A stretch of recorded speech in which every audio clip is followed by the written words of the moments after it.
Morning student. देखिए class second chapter number 15 बुद्धि का कमाल। चैप्टर नंबर 15 है बुद्धि का कमाल। इंट्रोडक्शन है। कई बार बुद्धि के बल पर असंभव कार्य भी संभव बनाए जा सकते हैं। इस पाठ में यही बताया गया है कि किस प्रकार नाना फडणवीस ने एक विशालकाय हाथी का वजन किया। देखिए इसमें जो असंभव कार्य है, जो आप कार्य नहीं कर सकते हैं, उसको भी हम क्या कर सकते हैं, बुद्धि के बल पे यानी अपने ज्ञान के बलबूते हम उस असंभव कार्य को संभव कर सकते हैं। यानी इसमें इस लेसन में जो बताया गया है उसमें है नाना फडणवीस ने एक विशालकाय हाथी का वजन किया। यानी जो इसमें नाना फडणवीस है वो एक बहुत बड़े वजनदार हाथी का वजन किया, यानी भार उसका नापा। बहुत पुरानी नहीं है। उन दिनों महाराष्ट्र में पेशवाओं का राज्य था। बहुत पुरानी बात नहीं है, बल्कि किस दिनों की बात है जहाँ पे महाराष्ट्र में पेशवाओं का राज्य था। नाना फडणवीस पेशवाओं के दीवान थे। वे बहुत चतुर थे। उनकी प्रसिद्धि दूर दूर तक फैली हुई थी। उनकी जो प्रसिद्धि थी यानी उनकी जो कीर्ति थी वो कहाँ पे फैली हुई थी, बहुत दूर दूर से। उनको लोग जानते थे कि वे पेशवाओं के क्या हैं, दीवान हैं। दीवान यानी प्रधान मंत्री हैं।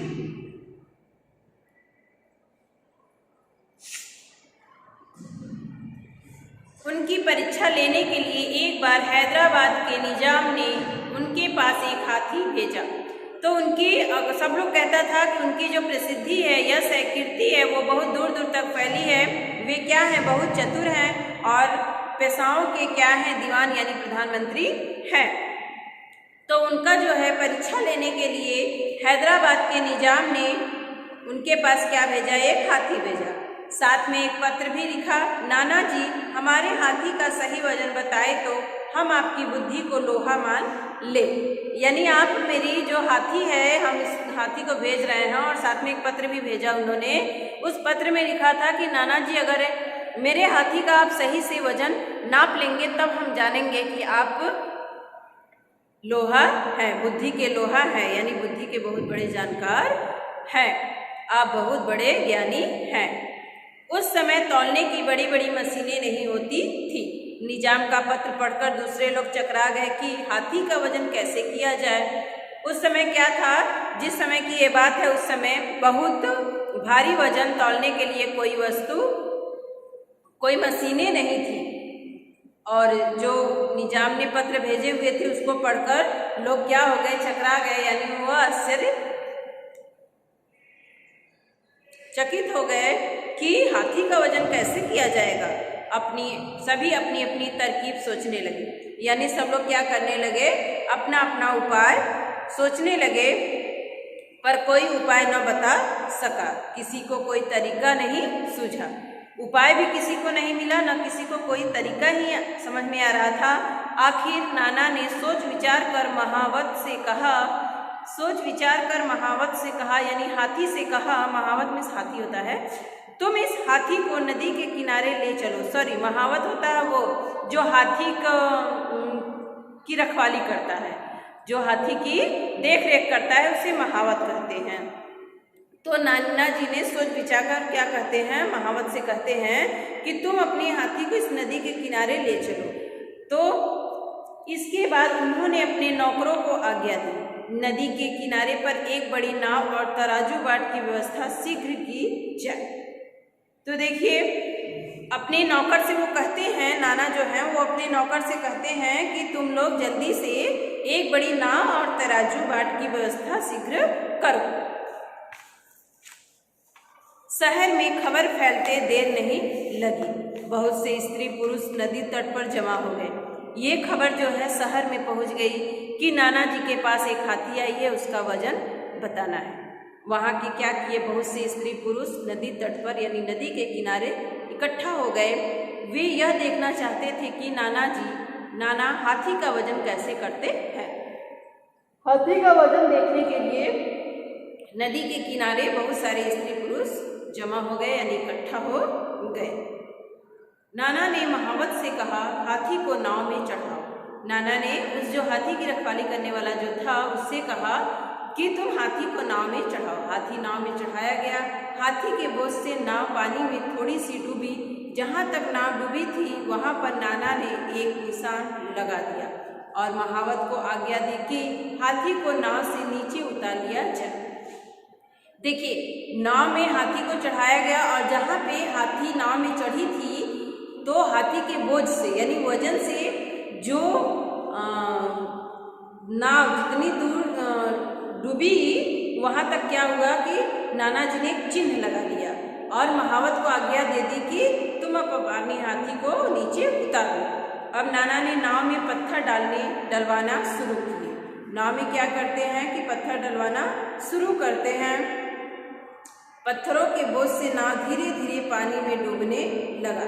जब पानी की सतह ठीक पहले वाले चिन्ह तक पहुंच गई तो उन्होंने पत्थर डलवाने बंद कर दिए। अब उन्होंने नौकरों को आज्ञा दी कि सब पत्थरों को नाव से उतारकर तराजू में तौल लिया जाए। पत्थरों को तौला गया। देखिए, नाना जी की बुद्धि कितनी काम आती है। नाना जी ने जितना हाथी जितनी नीचे तक नाव डूबी थी, हाथी को उसमें नाव में रखने पर जितने नीचे तक नाव डूबी थी तो हाथी को उतरवाने के बाद उतने ही नाव में वो पत्थर डलवाए जितना कि उस जो निशान लगाए हुए थे उस पानी में उसी इतना बराबर जब नाव में पत्थर डलवाने लगे। अब जब उसी निशान पे वो नाव आके रुकवा देते हैं तो फिर उसके बाद क्या करते हैं, जितने भी पत्थर उस नाव में पड़े थे उस पत्थर को तराजू पे उन्होंने तौलवाया और पत्थरों को तौलवाया गया। फिर नाना ने पत्थरों के तौल को जोड़ा और हाथी का सही वजन बता दिया। इसके बाद उन पत्थरों को तौला गया। तौलकर क्योंकि एक साथ तो उन पत्थरों को तौला नहीं गया था, बारी बारी से तौला गया था, तो उन वजन को क्या किए नाना जी जोड़ लिए। जोड़ने के बाद हाथी का वजन बता दिए। जब निजाम को यह समाचार मिला तो वह बड़ा खुश हुआ। नाना की बुद्धि का चमत्कार देखकर वह चकित रह गया। यानी नाना की बुद्धि का चमत्कार देखकर वह चकित रह गया। प्रसन्न होकर उसने हाथी नाना को इनाम में दे दिया। देखिए, जब निजाम को समाचार मिल गया कि हाथी का वजन हो गया तब उन्होंने क्या किया, बहुत चकित भाव से चकित रह गया। उनकी नाना जी की बुद्धि का चमत्कार देखकर क्या हो गया, चकित रह गया, आश्चर्य रह गया कि नाना जी ने के पास सचमुच में बुद्धि का लोहा है, यानी उनके पास बहुत बड़ा ज्ञान है। तो वो क्या करते हैं कि उस हाथी को इनाम में दे देते हैं। किसको? नाना जी को। बहुत खुश होकर वो हाथी इनाम में नाना जी को दे देते हैं। तो पहले देखिए, लोग ऐसे ही वजन जो अपनी बुद्धि से वजन करते थे, क्योंकि उस समय बहुत भारी मशीनें नहीं थी, न तो बहुत ज़्यादा वजन करने वाली कोई मशीनें थी, बल्कि वो लोग ऐसे ही अंदाज पीछे बुद्धि लगाकर अपना वजन करते थे। जो कि फड़न, क्या नाम है नाना जी का? फड़नवीस। तो नाना जी ने सही सही वजन हाथी का बता दिया। चमत्कार, आश्चर्य का काम। दीवान, प्रधानमंत्री, प्रसिद्धि, यश या कीर्ति, तरकीब, उपाय, चकराना, चकित होना। महावत का मतलब था हाथी को चलाने वाला। तराजू बाट, तौलने के साधन। देखिए, दिया है सही विकल्प पर सही का चिन्ह लगाइए। पेशवाओं के दीवान थे तात्या टोप, नाना फडणवीस, मोरोपंत, बालाजीराव। कौन थे? फडणवीस। हैदराबाद के निजाम ने नाना के पास हाथी क्यों भेजा? वजन के लिए, आप से अपने पास रखने के लिए, मरवाने के लिए, इनमें से कोई नहीं। क्या करने के लिए भेजे थे? वजन के लिए। हाथी को नाना कहाँ लेकर गए? मैदान में, महल में, समुद्र किनारे, नदी किनारे। किसके किनारे ले गए थे? नदी के किनारे। ये अब टिक कर लीजिएगा। इसके बाद है नाना ने बाट व तराजू से क्या किया?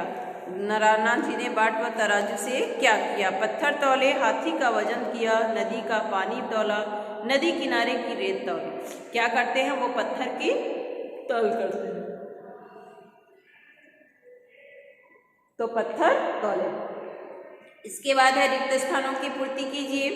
तराजू बाट की शीघ्र की जाए। क्या की जाए? शीघ्र व्यवस्था।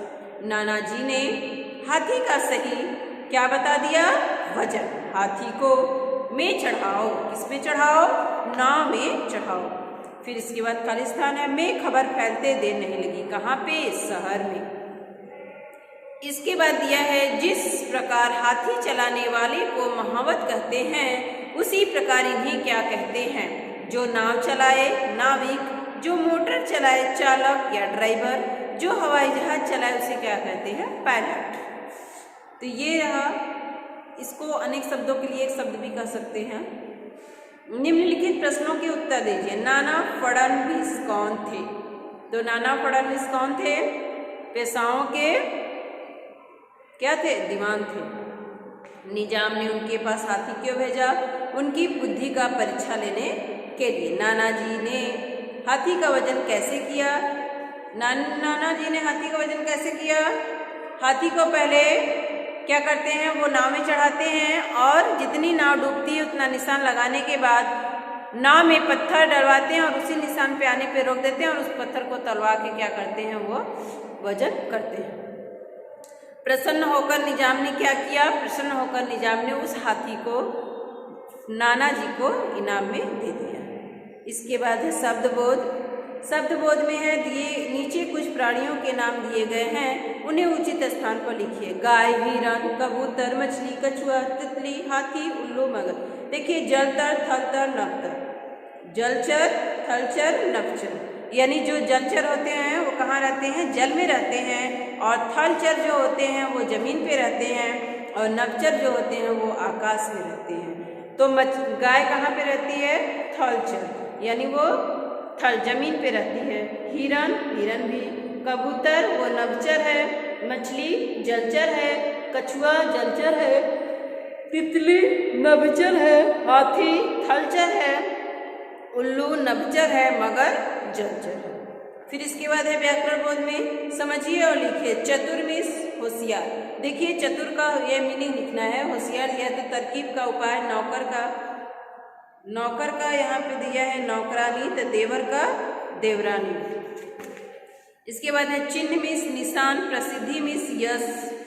महाराज का महारानी, सेठ का सेठानी। इनके दो दो पर्यायवाची शब्द लिखे। हाथी का गज मतंग, पत्र का चिट्ठी खत, पानी का जल नीर, खबर का समाचार सूचना, प्रसिद्धि का यश कीर्ति। इसके बाद दिया है रचनात्मक कार्य। हम बस ओरल तौर पे आपको बता दे रहे हैं, कल इसको राइट कराएंगे। देखिए रचनात्मक कार्य में है हाथी को अपनी आत्मकथा लिखने में मदद कीजिए। मुझे निजाम ने नाना फडणवीस के पास भेजा। नाना ने मुझे नदी किनारे भिजवाया। वहाँ मल्लाह ने मुझे नाव में चढ़ाया। नाव पानी में जहाँ तक डूबी थी वहाँ क्या लगाया? निशान लगाया। फिर उस नाव में क्या डलवाए? पत्थर डलवाए गए। पत्थरों को तौलकर मेरा निकाला गया वजन। आप किस जानवर का खेल देखना पसंद करते हैं? उसके विषय में 5 वाक्य लिखिए। किस जानवर का खेल पसंद करते हैं? ये तो आपको पता होगा कि आप बंदर का खेल देखना पसंद करते हैं या भालू का। तो इसके बारे में क्या लिखना है? 5 वाक्य लिखना है।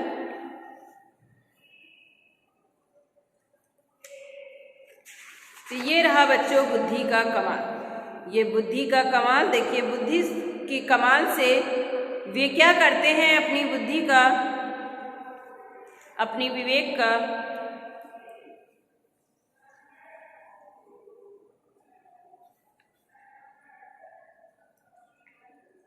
तो ये लेसन हम आज पढ़ चुके और हमें पता भी चल गया कि हमें बुद्धि के बल पे सही बात है कि असंभव कार्य संभव हो जाता है। क्योंकि हाथी का वजन निकालना असंभव था, लेकिन नाना फडणवीस ने अपनी बुद्धि का प्रयोग करके, अपने ज्ञान का प्रयोग करके उस हाथी का वजन सही से ही निकाल लिया। तो ये रहा बच्चों आज के लिए बस इतना ही। कल हम आपको अगले वीडियो में इसका मीनिंग या तो आज ही मीनिंग चलिए लिखवा देते हैं और कल से अभ्यास क्वेश्चन बाकी रहेगा। चलिए मीनिंग लिख लीजिए, बहुत ज़्यादा मीनिंग है। चतुर, चतुर में होता है चालाक,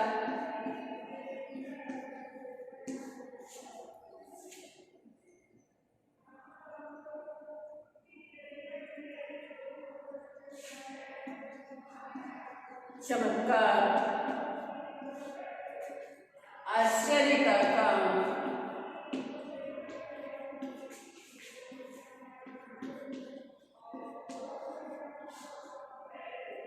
दीवान, प्रधानमंत्री,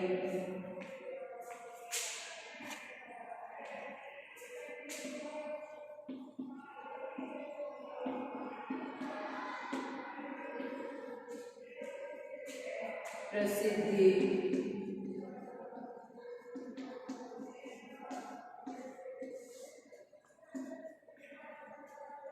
यश या कीर्ति,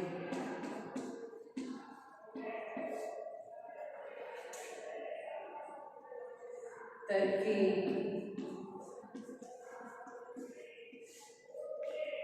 उपहार,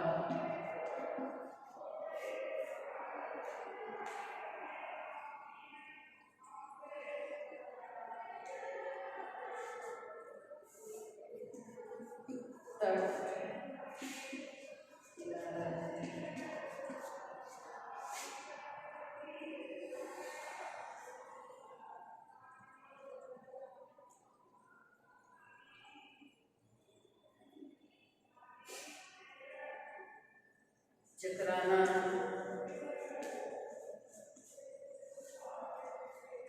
चकित होना,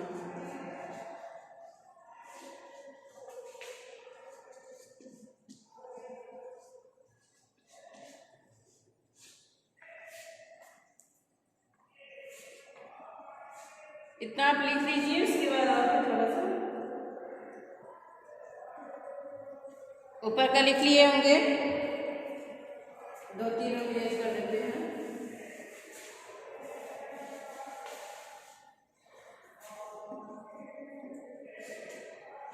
महावत, हाथी को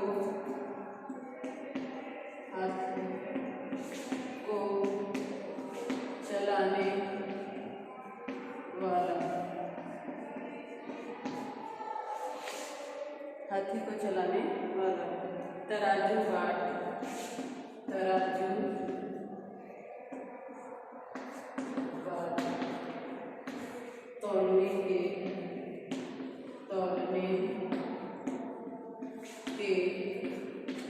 साधन,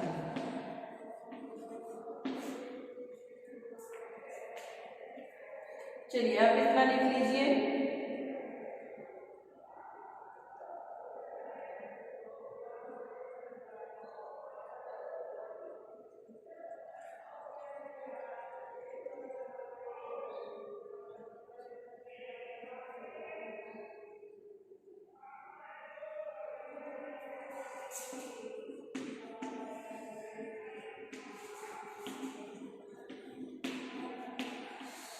आप इसको राइट कर लीजिए बच्चों।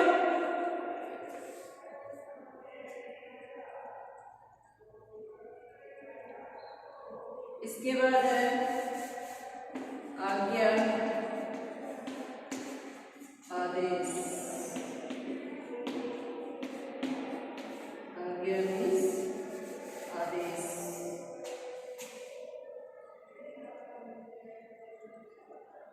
ये आप राइट कर लीजिए। देखिए ये आप राइट कर लिए होंगे।